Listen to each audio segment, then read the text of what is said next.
Hey there, it's Richard, your friendly neighborhood chiropractor and fellow partner on this journey called aging. If you're over 60 and still determined to outpace your grandkids or just your garden weeds, you've come to the right spot. So grab your favorite mug and settle in.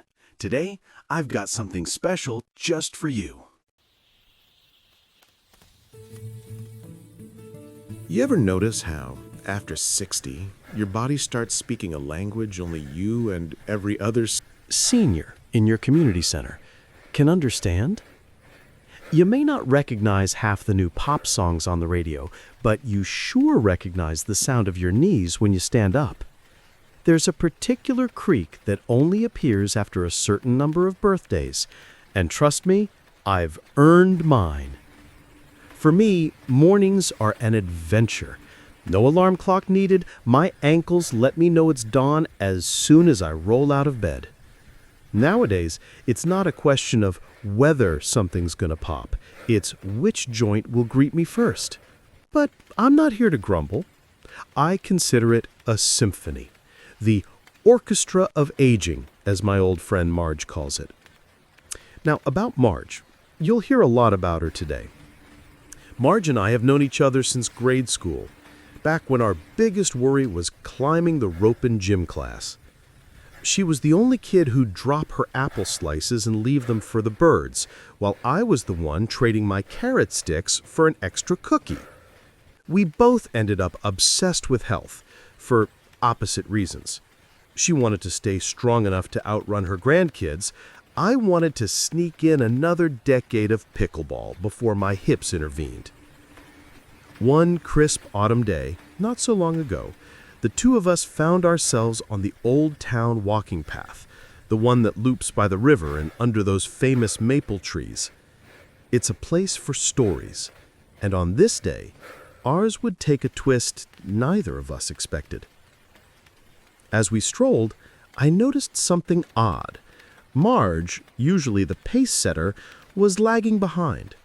She'd slow at every little incline, sometimes putting a hand on her thigh like she was reading Braille but with her legs. Now, Marge is the picture of healthy living, always has been. If there's a new superfood, she's tried it before it hits the local grocery store. She walks, she stretches, has a water bottle glued to her hand, and there isn't a day she skips her yoga routine.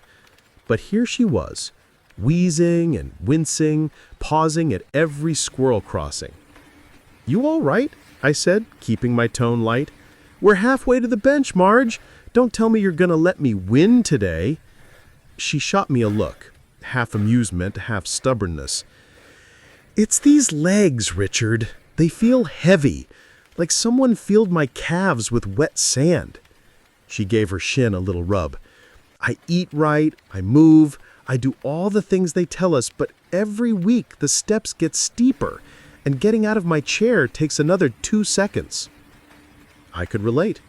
So could our friend Walter, who joined us a few minutes later.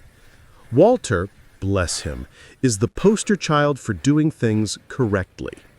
Ate nothing but what the doctor allowed, counted his steps to the mailbox, even did those physical therapy leg raises during commercial breaks.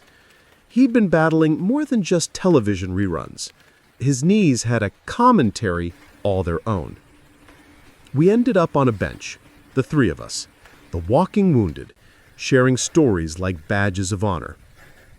And we did what all determined seniors do. We tried to solve the mystery together. "Maybe it's aging," Walter said, "but it sure feels like there's something else."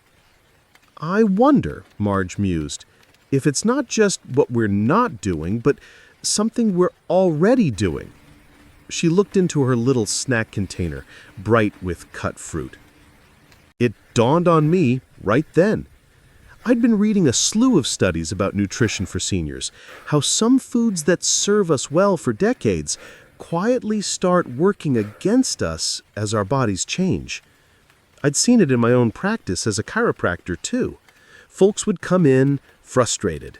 "Doc, I exercise, I eat salads, never forget my fruit, but I'm feeling slower, stiffer, my balance is off, and my thighs burn if I walk more than a block. They never occurred to them to question the fruit bowl, because after all, how could something so natural be a problem? Well, friends, I'm about to tell you a story about invisible enemies. 7 fruits watched over by decades of good advice, and how 3 friends, that's us, decided to turn the fruit basket upside down and see what rolled out. Let's start with pineapple, Marge's hands-down favorite. She says it makes her feel like summer every morning. She's praised its anti-inflammatory magic for years, thanks to something called bromelain. But here's the punchline. As we age, the very things that make pineapple refreshing in our youth become tricksters in our golden years. See, the sugars in pineapple are more potent than they appear, especially when our veins have lost some bounce. That burst of sweetness gets into the bloodstream fast, and seniors' circulation has a tough time keeping up. The result? Blood sugar spikes, damaged capillaries feeding our muscles, and a slow, steady reduction of oxygen to the parts of the body that need it most, your legs, feet, and calves. Now, Marge never believed it. Not until her ankles started swelling for no reason, and after our walk she would complain about it, dull, dragging ache. One afternoon when she'd stopped to rub her knees again, I gently raised the possibility. Could it be the pineapple? She balked. But it's anti-inflammatory. That's what the news says. That's what the doctor says. It's supposed to help. I nodded, knowing she needed space to let it settle in. Sometimes, I offered, even the best remedies turn sideways when the body changes. I explained how bromelain, her beloved compound, could interfere with medications, especially blood thinners, and how pineapple's acidity could flare up existing inflammation, fueling the fires in knees already prone to ache. It wasn't an accusation, just an opening. But that night, Marge did some research herself and discovered stories from seniors around the world. Swollen ankles, heavy legs, nighttime calf cramps.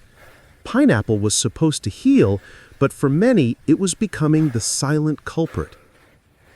After a week of skipping pineapple, Marge reported her legs felt lighter. One less pain at least. For now. Bananas.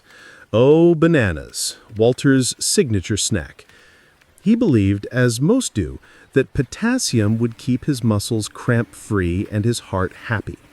He'd stash bananas in every coat pocket and glove box, like some secret weapon against mortality. One day, after a community dance, don't laugh, Walter can cha-cha with the best of them. He confessed his legs felt like lead. I thought bananas were supposed to be nature's energy bar, he grumbled, peeling another one as proof. Why do I feel like I'm wading through syrup? I explained, as gently as I could, about the way bananas' quick sugars and high carbohydrates work on our bodies after 60. The carbs in bananas are processed rapidly, firing up blood sugar the way a match strikes a firework. Back in our 30s, our insulin response could shrug it off.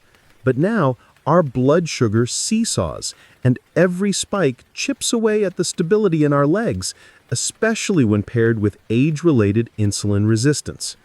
It's silent, subtle, but over time, that stability gives way to heaviness, soreness, and weaker legs.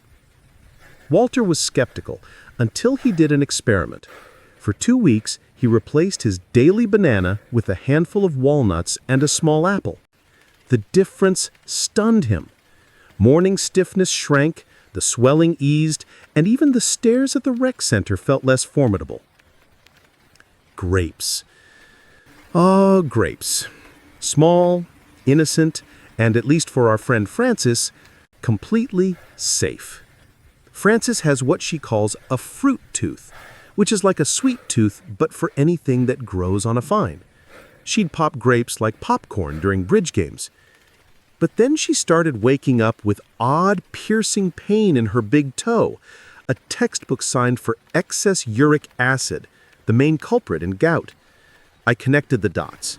Grapes are loaded with fructose, a sugar metabolized almost entirely by the liver. For seniors, an extra dose of fructose is a sly invitation for uric acid buildup, especially in joints already tending toward inflammation. The more grapes Frances ate, the more often she'd find herself cradling a sore foot or rubbing a stiff calf or muttering about the treacherous fruit of deception. Frances finally limited her grapes to a small serving twice a week, and the next time we played cards, she remarked, "Richard, I don't miss the toe cramp, that's for sure." Watermelon. It's the centerpiece of summer picnics, right? Light, juicy, feels like pure hydration. That's what everyone says.